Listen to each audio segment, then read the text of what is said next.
नमस्कार दोस्तों, आपका बहुत-बहुत स्वागत है आपका अपने YouTube channel Manoj Rawat tutorials में।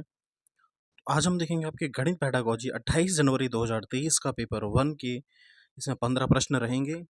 तो अगर आपको सेशन पसंद आता है तो चैनल को सब्सक्राइब और शेयर ज़रूर करें। तो चलिए पहला प्रश्न देखते हैं अब हम।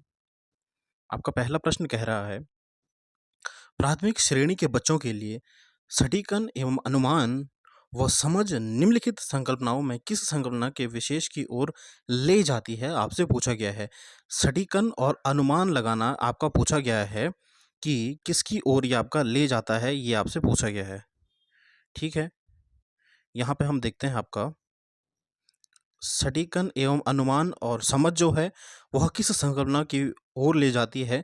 यानी आपको इन जो है यहाँ पूछा गया आपका निम्नलिखित विकल्प का चयन कीजिए। यानी आपको जो है बहुविकल्पीय प्रश्न है आपके, इन चारों में से आपको बताना है कौन से सही होंगे। संक्रामिकता कि जहाँ पे सटीकता एवं अनुमान होता है, संक्रामिकता होती है, बिल्कुल सही। मापन लगता है कि आप जब माप करते हो तो अनुमान भी लगाते हो, बिल्कुल सही, ये भी आपका सही है। नमूना नमूना भी आपका सही है। परिकल्पना आपका सही नहीं है, परिकल्पना नहीं करते हो आप, तो ए बी सी आपका सही आंसर हो जाएगा यहाँ पे। ए बी सी यहाँ पे यानी आपका दूसरा इसमें सही आंसर हो जाएगा यहाँ पे। चलिए अगला प्रश्न देखते हैं अब हम।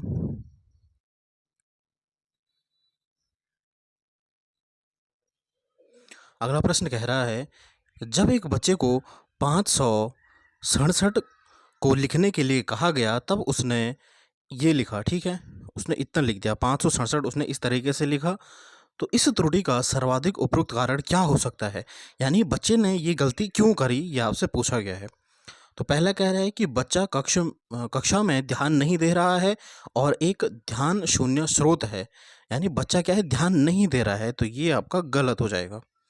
बच्चा एक सतर्क श्रोता है किंतु स्थानीय मान की अवधारणा को स्थापित नहीं कर पाया है, बिल्कुल सही। यहाँ पे बच्चे ने गलती इसलिए की क्योंकि उसे क्या है, स्थानीय मान जो है अवधारणा उसने ढंग से समझ नहीं पाया, स्थानीय मान क्या होता है, इस कारण उसने जो है 567 को उसने इस तरीके से लिखा। ठीक है, बच्चा केवल 2 अंकीय संख्या पहचानता है, ये गलत है कि केवल आपका गलत हो जाएगा, और 2 अंकीय संख्या पहचानता है, ये भी गलत हो जाएगा। स्थानीय मान की अवधारणा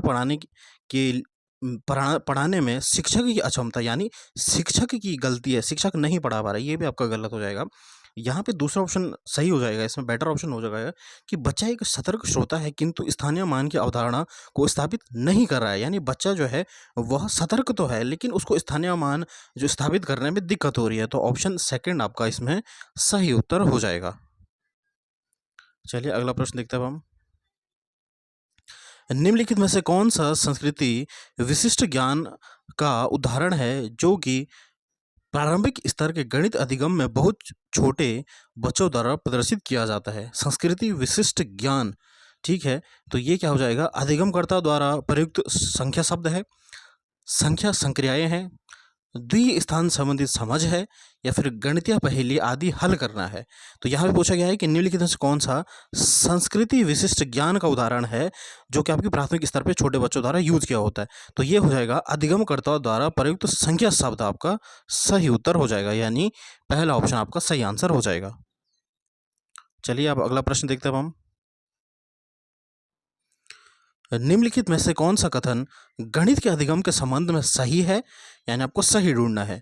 लड़कियों की तुलना में लड़के गणित सीखने में बेहतर होते हैं, यानी लड़के गणित अच्छी तरीके से सीखते हैं, तो ये कथन आपका गलत हो जाएगा। विशेष आवश्यकता वाले बच्चों के लिए अलग कक्षाएं होनी चाहिए क्योंकि वे अन्य बच्चों के साथ नहीं सीख सकते हैं। यानी जिन बच्चों को दिक्कत हो रही है, जो आपके विशेष आवश्यकता वाले बच्चे हैं, उनको आपको क्या है, अलग कक्षा में डालना चाहिए, ये आपका गलत हो जाएगा। इससे क्या हो जाएगा, हम उनमें क्या है, भेदभाव कर रहे हैं, उनको वर्गीकृत करना है, तो ये आपका गलत हो जाएगा। प्रत्येक व्यक्ति गणित सकता है, बिल्कुल सही। हर बच्चा, हर व्यक्ति आपका गणित सीख सकता है। ठीक है, थोड़ा उसमें क्या है, प्रैक्टिस की ज़रूरत होती है और टीचर आपका समझाने वाला होना चाहिए। तो आपका हर इंसान जो है वह गणित सीख सकता है, चाहे कोई भी हो, चाहे उससे कोई जो आपका विशेष आवश्यकता वाला बच्चा हो, वो भी क्या है, आपका गणित सीख सकता है। ठीक है, चौथा कह रहा है कि गणित में प्रक्रियाएं प्रवाह सदैव अवधारणा स्पष्टता की ओर ले जाती है। यानी गणित में जो प्रक्रिया होती है वह क्या है, अवधारणा की ओर ले जाती है, तो ये भी आपका गलत हो जाएगा। यानी एक ही ऑप्शन आपका सही है कि प्रत्येक व्यक्ति गणित सीख सकता है। ऑप्शन तीसरा आपका इसमें सही उत्तर हो जाएगा। ठीक है। अगला आपका राष्ट्रीय पाठ्य चर्चा रूपरेखा 2005 जो आपका एनसीएफ होता है, गणित की पाठ्य चर्चा को महत्वाकांक्षी होने के लिए तर्क प्रस्तुत करता है। इस दृष्टि को दर्शाने के लिए निम्नलिखित में से कौन सा सर्वाधिक उपयुक्त है आपसे पूछा गया है। यानी आपको इन तीनों में से आपको सही उत्तर ढूंढना है, ठीक है। कि पाठ्य चर्चा का संख्या ज्ञान में विद्यार्थी की क्षमताओं का विकास करना आवश्यक है। यानी जब भी आप गणित का पाठ पढ़ा रहे हो तो उसमें क्या है, बच्चे का जो है संख्या ज्ञान होना, उसका क्षमता का विकास करना आवश्यक है। बिल्कुल सही, ये आपका सही है। और फिर आपका दूसरा कह रहा है कि पाठ्य चर्चा का गणितीय चिंतन एवं विवेचन के लिए विद्यार्थियों के आंतरिक संसाधनों का विकास करना भी आवश्यक है। यानी उसके लिए क्या है, उनको संसाधन का विकास भी करना है बच्चे का, ठीक है। ये भी आपका सही कह रहा है। पाठ्य चर्चा या गणितीय पहेली को हल करने में विद्यार्थियों की क्षमता का विकास करना आवश्यक है। ये कह रहा है कि पाठ्य चर्चा का गणितीय पहेली को हल करने में विद्यार्थियों की क्षमता का विकास करना आवश्यक है। यहाँ पे कह रहा है कि क्षमता का विकास करना, उनकी क्षमता का विकास करना, तो ये आपका गलत हो जाएगा। यहाँ पे एक गलत हो जाएगा, तो इसमें सही आंसर हो जाएगा ऑप्शन ए और बी आपका सही आंसर हो जाएगा। कि पाठ्य चर्चा का संख्या ज्ञान होना चाहिए विद्यार्थियों को, और पाठ्य चर्चा का गणितीय चिंतन कराना है हमको, ठीक है। उसको ऐसा नहीं बनाना है कि वह केवल क्या है कि गणित की पहेली हल कर सके, ठीक है। ये आपका गलत हो जाएगा यहाँ पे। तो आपका ऑप्शन ए और बी इसमें आपका सही उत्तर हो जाएगा। ए और बी यानी आपका डी ऑप्शन आपका सही हो जाएगा। चलिए अब अगला देखते हैं। अब छठवां प्रश्न कह रहा है, राष्ट्रीय पाठ्य चर्चा रूपरेखा 2005 के अनुसार प्राथमिक स्तर के गणित पाठ्यक्रम को, यहाँ पे हो जाएगा डैश पर सबसे कम केंद्रित होना चाहिए। यहाँ पे चाहिए हो जाएगा, ठीक है। कि किस पे कम केंद्रित होना चाहिए आपसे पूछा गया है। प्रासंगिक गणितीय शब्दावली के विकास पर, यानी गणित की शब्दावली के विकास पर, द्विक स्थान संबंधित समझ के विकास पर, प्रतिमान प्रतिरूपों की पहचान पर, या फिर समस्या को हल करने के लिए मानक कलन विधियों के उपयोग पर। तो मैंने आपको बोला जहाँ पे भी मानक विधियाँ आ जाएंगी ये आपका गलत होता है। और हमें पूछा गया है कि सबसे कम केंद्रित होना चाहिए, यानी आपको सबसे कम, जो आप सब गलत ऑप्शन है वो चूज करना है। कम केंद्रित यानी आपका यही हो जाएगा कि समस्या को हल करने के लिए मानक कलन विधि का उपयोग करना आपका गलत हो जाएगा। तो ऑप्शन फोर्थ आपका इसमें सही आंसर हो जाएगा। अगला आपका, निम्नलिखित में से कौन सा रचनात्मकता आकलन का उद्देश्य नहीं है। फिर से आपको जो है गलत ढूंढना है। बच्चों की भ्रांतियों के बारे में जानना, कि आप बच्चों की क्या है गलतियों के बारे में जान रहे हो, उनको कहाँ प्रॉब्लम आ रही है उसके बारे में जान रहे हो, ये आपका एक रचनात्मकता कक्षा का हिस्सा है। बिल्कुल सही, ये आपका सही है। ज्ञान के निर्माण में बच्चे की समझ को आंकना, यानी जब आप बच्चे में ज्ञान का निर्माण कर रहे हो तो बच्चे ने कितना समझा, तो ये भी आपका रचनात्मकता आकलन में आता है। बिल्कुल सही।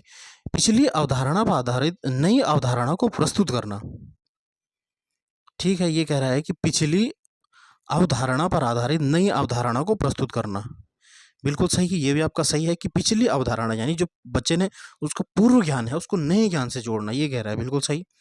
यह जानना कि शिक्षण विधि उपयुक्त है या नहीं, ठीक है। यहाँ पे बोल रहा है कि यह जानना कि शिक्षण विधि उपयुक्त है या नहीं, तो ये आपको यह जानना कि शिक्षण विधि उपयुक्त है या नहीं, ये आपका गलत हो जाएगा। क्योंकि यहाँ पे रचनात्मकता आकलन में ये शिक्षण विधि के बारे में नहीं करते हम, इसमें केवल बच्चे के बारे में जानते हैं, ठीक है। बच्चे की भ्रांतियों के बारे में जानना बिल्कुल सही। ज्ञान के निर्माण में बच्चे की समझ को आंकना बिल्कुल सही। पिछली अवधारणा पर आधारित नई अवधारणा को प्रस्तुत करना बिल्कुल सही है। और यह जानने की शिक्षण है, तो ये आपका चौथा आपका गलत हो जाएगा यहाँ पे। यानी हमारा ऑप्शन फोर्थ आपका इसमें सही हो जाएगा, क्योंकि हमें क्या पूछा है, उद्देश्य नहीं है आपका रचनात्मकता आकलन का। चलिए यहाँ पे जो आठवां प्रश्न था, प्राथमिक कक्षा की एक शिक्षक अपने इस विद्यार्थियों में गणितीय विवेचन के कौशल का विकास पर ध्यान केंद्रित कर रही है। निम्नलिखित में से कौन से कार्य उसकी सबसे उपयुक्त तरीके में सहायता कर सकते हैं, आपसे पूछा गया है। कि वह क्या है, बच्चों में क्या है गणितीय जो है चिंतन का विकास कर रही है। तो यहाँ पे पूछा गया है कि निम्नलिखित में से कौन से कार्य उसकी सबसे उपयुक्त तरीके से सहायता करेगा। तो अपनी कक्षा में गणितीय क्रीड़ाओं और पहेलियों का उपयोग करना, बिल्कुल सही। गणित की क्रीड़ाएं और पहेलियाँ उपयोग कर रही है, वो बिल्कुल सही। अभ्यास के लिए दिए गए सूत्र पर आधारित बहुत सारे प्रश्न देना, फिर क्या है, अभ्यास आपका गलत माना जाता है और बहुत सारे बच्चे को प्रश्न देना ये भी आपका गलत हो जाएगा। दूसरा ऑप्शन आपका गलत हो जाएगा।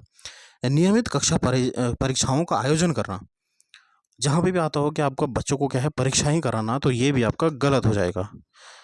परीक्षा भी आपका गलत होता है। शामपट पर पाठ्यपुस्तक के प्रश्नों को हल करना, ये भी गलत हो जाएगा कि आप क्या है शामपट पे जो है प्रश्नों को सॉल्व कर रहे हो, तो इससे बच्चे का जो है उसको सहायता तो मिलेगी, लेकिन उसका क्या है जो आपका तर्क कौशल है, गणितीय तर्क कौशल है, वह विकसित नहीं हो पाएगा। तो आपका सबसे सही आंसर हो जाएगा कि अपनी कक्षा में गणितीय क्रियाओं और पहेली का उपयोग करना आपका सही आंसर हो जाएगा। पहला आपका इसमें सही उत्तर हो जाएगा। चलिए अब अगला प्रश्न देखते हैं अब हम। निम्नलिखित में से कौन सा स्कूलों की पाठ्य चर्चा व शिक्षा शास्त्र के लिए राष्ट्रीय शिक्षा नीति एनईपी 2020 की प्रस्तावना का निरूपण करता है, आपसे पूछा गया है। ठीक है, आपको एनईपी के बारे में पूछा गया है, इन चारों में से आपको बताना है। अधिगम समग्र और एकीकृत होना चाहिए, बिल्कुल। अब बच्चे का क्या होना चाहिए, जो आपका आपका अधिगम होता है, लर्निंग जो होती है बच्चे की, वो क्या है समग्र होनी चाहिए। यानी उसका हमको क्या है होलिस्टिक डेवलपमेंट करना है, उसका 360 डिग्री उसका क्या है, हमको 360 डिग्री बच्चे का विकास करना है। तो ये आपका सही है। 5+3+3+4 ये आपका नया शिक्षा नीति का डिज़ाइन है। 5+3+3+4 आपका 2020 की जो शिक्षा नीति आई थी उसका जो है आपका ढांचा है। ठीक है, कि नए डिज़ाइन में स्कूल पाठ्यक्रम और शिक्षण शास्त्र को पुनर्गठित करना, बिल्कुल सही। इस तरीके से आपका सिस्टम चलेगा 5+3+3+4। ठीक है, एनईपी 2020 के अनुसार। तीसरा कह रहा है कि 5+2+3, 2 नहीं होगा यहाँ पे, ये आपका गलत हो जाएगा। आपका जो एनईपी जो कहता है वह कहती है 5+3+3+4, ये कहती है आपका। ठीक है, तो ये तीसरा आपका कट गया। फिर आपका चौथा कह रहा है यहाँ पे कि फाउंडेशन स्टेज में औपचारिक पाठ्यपुस्तकों के अधिगम सम्मिलित होना, यानी जो आपकी फंडामेंटल स्टेज कौन सी होती है, आपकी जो फर्स्ट स्टेज होती है 5, जिसमें आपको 5 है, मतलब 5+3+3+4 वाले में 5वीं जो स्टेज होती है फर्स्ट फंडामेंटल स्टेज में औपचारिक पुस्तकों, क्योंकि बच्चा अभी छोटा है, तो औपचारिक पुस्तकों का सम्मिलित करना ये आपका गलत हो जाएगा। तो आपका केवल ए और बी यहाँ पे आपका सही आंसर हो जाएगा। यानी अधिगम जो होना चाहिए वह समग्र और एकीकृत होना चाहिए और 5+3+3+4 होना चाहिए। सी और डी आपका कट गया, तो ए और डी आपका इसमें सही उत्तर है। बिल्कुल, बहुत अच्छा प्रश्न है आपका। चलिए अब अगला देखते हैं अब हम। एक शिक्षक हस्तकौशल सामग्री जैसे कि ब्लॉक, मार्बल इत्यादि का उपयोग गुणन की अवधारणा को विकसित करने के लिए करता है। इस प्रकार की हस्तकौशल सामग्री का उपयोग शिक्षक क्यों करता है, आपसे पूछा गया है। शिक्षार्थियों में दुविधा, असमंजस उत्पन्न करता है? नहीं, असमंजस नहीं पैदा करेगा। औपचारिक कलन विधि को समझने में बाधा डालता है, कि जो आपका शिक्षक जो ये आपका ब्लॉक, मार्बल यूज़ कर रहा है, इससे क्या है आपकी शिक्षण विधि में बाधा डालेगा, गलत हो जाएगा। छोटे बच्चों को खाली समय देता है, कि बच्चों को क्या है आप खेलने के लिए दे रहे हो, मतलब खाली समय यानी आप बच्चों को खेलने के लिए उनको ये दे रहे हो, ये भी आपका गलत हो जाएगा। अवधारणात्मक अधिगम में सहायता होता है, बिल्कुल सही। जो बच्चे के डे टू डे एक्टिविटी, जो आपके लर्निंग एड्स होते हैं, उन्हें हमें क्या है यूज़ करना चाहिए, यही आपका एनईपी भी कहता है। ठीक है, तभी बच्चे का क्या है समग्र विकास हो पाएगा, 360 डिग्री विकास हो पाएगा बच्चे का। तो आपका ये चौथा ऑप्शन आपका सही हो जाएगा कि अवधारणात्मक अधिगम में सहायक होता है, यानी ऑप्शन फोर्थ आपका इसमें सही आंसर हो जाएगा। अगला प्रश्न देखते हैं अब हम। निम्नलिखित में से किसका उपयोग बच्चे में किसी विशेष अवधारणा के प्रति भ्रांतियां एवं अधिगम में आ रही कठिनाइयों के विश्लेषण के लिए किया जाता है, आपसे पूछा गया है कि बच्चे में क्या है जो आपका भ्रांतियां और जो आपकी गलतियां कर रहा है बच्चा, वो किसकी द्वारा आ रही है। मानक संदर्भित परीक्षा, मानदंड संदर्भित परीक्षा, नैदानिक परीक्षा, या फिर जो है शिक्षण के पर। निम्नलिखित में से किसका उपयोग बच्चे में किसी विशेष अवधारणा के प्रति भ्रांतियां एवं अधिगम में आ रही कठिनाइयों के विश्लेषण के लिए किया जाता है। ठीक है, बिल्कुल सही। यहाँ पे कह रहा है कि बच्चे को जो भ्रांतियां और कठिनाइयां आ रही हैं, उसका विश्लेषण आप, मतलब उसका विश्लेषण किस के द्वारा आप करोगे। ठीक है, कि बच्चे को क्यों कठिनाई आ रही है, इसका आप कैसे पता लगाओगे। तो इसका जो आपका पता लगाओगे वो हो जाएगा आपका नैदानिक परीक्षण होगा आपका। बिल्कुल, ऑप्शन थर्ड आपका सही आंसर हो जाएगा। मानक नहीं, मानदंड नहीं, उपचार नहीं। पहले आप बच्चे का क्या है निदान करोगे, सबसे आपका नैदानिक परीक्षा आप करोगे, ठीक है? उपचार बाद में करोगे, सबसे पहले उसका निदान करोगे, यानी बच्चे को कठिनाई क्यों आ रही है उसका पता लगाओगे, फिर आप उपचार शिक्षा करोगे। तो ऑप्शन तीसरा इसमें सही आंसर हो जाएगा। बिल्कुल बहुत इंपॉर्टेंट प्रश्न है और बिल्कुल अच्छा प्रश्न दिया गया है ये भी, ठीक है? चलिए अगला प्रश्न अब आपका देखते हैं हम।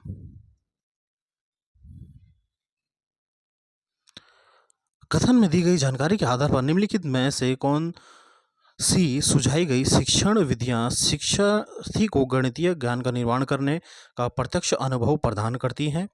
कथन कह रहा है आपका कि एक शिक्षक इस अवधारणा को पढ़ाना चाहता है कि चतुर्भुज में कोणों का योगफल जो होता है वह क्या होता है 360 डिग्री होता है, कथन है आपका।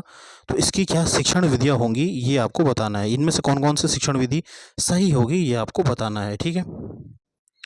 तो एक शिक्षक जो है वह क्या है आपको चतुर्भुज पढ़ा रहा है, यानी चतुर्भुज पढ़ा रहा है, तो उसके कोणों का योगफल 360 है। तो शिक्षण विधियाँ जो होगी कि शिक्षक श्यामपट्ट पर चतुर्भुज बनाता है और उसके कोणों को चांद का उपयोग करने के मापता है और दिखाता है कि कोणों का योगफल 360 डिग्री के बराबर होता है, ठीक है? ऐसा कर रहा है शिक्षक। दूसरा कह रहा है कि शिक्षक कागज़ के टुकड़ों पर एक चतुर्भुज खींचता है और फिर उसका एक विकर्ण खींचता है ताकि चतुर्भुज को 2 त्रिभुजों में विभाजित किया जा सके। वह त्रिभुजों के कोणों का योग गुणधर्म का उपयोग करके दिखाता है और चतुर्भुज के कोणों का योगफल निकालता है, ठीक है? दूसरा ऑप्शन में क्या है कि शिक्षक जो है वह क्या है कागज़ के द्वारा बच्चों को क्या है सिखा रहा है, ठीक है? तीसरा ऑप्शन आपका कह रहा है कि शिक्षक द्वारा कागज को का के एक टुकड़े पर विभिन्न प्रकार के चतुर्भुज बनाने के लिए कहता है और उनके आंतरिक कोणों को मापने और प्रत्येक प्रकार के चतुर्भुज के कोणों का योग खोजने के लिए कहता है बच्चों से। तो इन तीनों में से आपको बताना है कि सबसे अच्छा आंसर आपका कौन सा हो जाएगा। तो सबसे पहले उसने क्या है शिक्षक ने जो है वह क्या है श्यामपट्ट पे जो है चतुर्भुज को बनाया, तो ये आपका गलत हो जाएगा कि श्यामपट्ट पे चतुर्भुज को बनाया, तो इससे बच्चे कुछ नहीं सीख पाएंगे, ये आपका गलत हो जाएगा। दूसरे में कह रहा है कि कागज़ के टुकड़ों पर चतुर्भुज खींचता है, ठीक है, ये भी आपका गलत हो जाएगा कि कागज़ के टुकड़ों पर जो है चतुर्भुज खींचता है, ये भी आपका गलत हो जाएगा। सबसे आपका सही आंसर हो जाएगा और इसमें एक ही आंसर आपका सही है, जो आपका तीसरा आंसर सही हो जाएगा कि शिक्षक छात्रों को एक कागज़ के टुकड़े पर विभिन्न प्रकार के त्रिभुजों को बनाने के लिए कहता है, फिर उनको आंतरिक कोणों को मापने के लिए कहता है, ठीक है? और प्रत्येक प्रकार के चतुर्भुज के कोणों का योग खोजने के लिए कहता है। यहाँ वह क्या है खुद नहीं कर रहा है, बच्चों को खोजने के लिए कह रहा है। बिल्कुल ये आपका सही आंसर हो जाएगा, यहाँ पे केवल आपका तीसरा उत्तर यहाँ पे सही हो जाएगा, ठीक है? अगला प्रश्न आपका कि राष्ट्रीय पाठ्य चर्चा रूपरेखा 2005 के अनुसार विविध संस्कृतों में पटरी विक्रेताओं और आम लोगों द्वारा उपयोग किए जाने वाले गणित को प्राइमरी कक्षा की गणित पाठ्य चर्चा में शामिल किए जाने हेतु निम्नलिखित में से कौन सा कथन सत्य नहीं है, यानी आपको गलत ढूंढना है इसमें, ठीक है? तो यहाँ पे देखते हैं कि औपचारिक गणित और पटरी विक्रेताओं तथा आम लोगों द्वारा प्रयोग किए जाने वाले गणित में कोई संबंध नहीं है। कि जो आपका औपचारिक गणित है और जो आपके पटरी विक्रेता हैं उनका और गणित का कोई संबंध नहीं है, तो ये तो आपको गलत हो जाएगा, ठीक है? वह भी क्या है यूज़ कर सकते हैं, ठीक? तो आपके पटरी विक्रेता है वह भी क्या है उस पटरी का जो है गणित में यूज़ कर सकते हैं, बिल्कुल सही है, क्योंकि यह क्या है अंत में तो गणित का यूज़ हो रहा है, ठीक है? तो पहला ऑप्शन आपका गलत हो जाएगा और हमें क्या है गलत ही पूछा गया था। बाकी ऑप्शन भी देख लेते हैं कि आम लोगों द्वारा प्रयुक्त गणित क्रियाएं काफ़ी समृद्ध और महत्वपूर्ण हैं और उनको कक्षाई चर्चा में शामिल किया जाना चाहिए। बिल्कुल सही, जो आम लोग अपने जीवन में जो गणित जो होता है यूज़ करते हैं उनको हमें क्या है अपनी कक्षा चर्चा में शामिल किया जाना चाहिए। बिल्कुल ऑप्शन सेकंड में आपका सही है। तीसरा कह रहा है कि विभिन्न संस्कृतियों में प्रयुक्त गणितीय व्यवहारों को शामिल करना गणित के अधिगम को रुचिपूर्ण और प्रासंगिक बनाने के लिए किया जाता है। बिल्कुल सही कि जो आपकी विभिन्न संस्कृतियों में प्रयुक्त जो गणित होता है उसको आप अपनी पाठ्यचर्चा में शामिल इसलिए करते हो ताकि गणित जो हो सके, गणित का अधिगम हो सके, उसको रुचिपूर्ण बनाने के लिए, बिल्कुल सही। और चौथा कह रहा है कि विविध पृष्ठभूमि से आए हुए बच्चों को संख्याएं गिनती और परिकलन के विभिन्न तरीकों को कक्षाई चर्चा में शामिल कर सकते हैं, बिल्कुल सही। ये भी आपका सही है, यानी आपका जो गलत ऑप्शन हो जाएगा, हमें पूछा गया सत्य नहीं है, तो वह ऑप्शन कौन सा हो जाएगा? पहला ऑप्शन आपका इसमें सही आंसर हो जाएगा। चलिए अगला प्रश्न लेते हैं। जब बच्चों को दो भिन्नों को जोड़ने के लिए कहा जाता है तब एक सामान्य त्रुटि जो गणित का शिक्षक अक्सर पाता है यह है कि बच्चे अंश को अंश के साथ और हर को हर के साथ जोड़ते हैं, ठीक है? ऐसी त्रुटियों का सबसे संभावित कारण क्या हो सकता है आपसे पूछा गया है। जब शिक्षक ने दो दो भिन्न हैं उनको जोड़ने के लिए बच्चों को दिया तो बच्चों ने क्या अंश अंश यानी न्यूमरेटर और न्यूमरेटर को जोड़ा और डिनोमिनेटर और डिनोमिनेटर हर हर को जोड़ दिया, तो इसका क्या कारण हो सकता है, आपसे पूछा गया है। ऑप्शन कह रहा है कि लिखित अभ्यास का अभाव नहीं है, कक्षा में सत्कर्ता का अभाव गलत हो जाएगा। प्राकृतिक संख्याओं के योग से संबंधित बच्चों की पूर्व समझ, यानी जो आपके संख्याओं का योग है बच्चों ने, वह उन्होंने ढंग से नहीं समझा है, पहले से जो है उन्होंने योग का नहीं समझाया, मतलब प्राकृतिक संख्याओं के योग। ठीक है। शिक्षण अधिगम सामग्री का अनुपलब्धता, ये भी गलत हो जाएगा, ऑप्शन थर्ड आपका सही हो जाएगा। प्राकृतिक संख्याओं के योग से संबंधित बच्चों की पूर्व समझ इसका कारण हो सकती है। ठीक है। ऑप्शन तीसरा यहाँ पे सही आंसर हो जाएगा। अगला प्रश्न पूछा गया कि निम्नलिखित में से आकलन की कौन सी विधि अधिगमकर्ताओं के बीच गणित के भय और चिंता को कम करने में सहायक करेगी। ठीक है। यहाँ पे पूछा गया है कि गणित के भय को किस हिसाब से हम जो है कम कर सकते हैं। परियोजना के द्वारा आप एक परियोजना बना सकते हैं, बिल्कुल सही। सहयोगी अधिगम कार्य, आप अपने सहयोगी से पूछ सकते हो। पेपर पेंसिल टेस्ट गलत होता है और योगात्मक आकलन भी आपका गलत होता है। ठीक है। तो आपके दो ही ऑप्शन होंगे आपके सही, कि परियोजना बनाएंगे आप, कैसे गणित होगा उसकी परियोजना बनाएंगे, और दूसरा कह रहे हैं कि सहयोगी अधिगम कार्य, बिल्कुल। तो ए और बी यहाँ पे सही हो जाएगा, सी गलत हो जाएगा और डी आपका गलत हो जाएगा। ठीक है।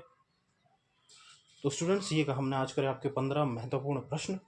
तो अगर आपको ये सेशन पसंद आ रहा है तो आपसे रिक्वेस्ट है कि चैनल को लाइक करें, कमेंट करें, शेयर करें और सब्सक्राइब ज़रूर करें। धन्यवाद।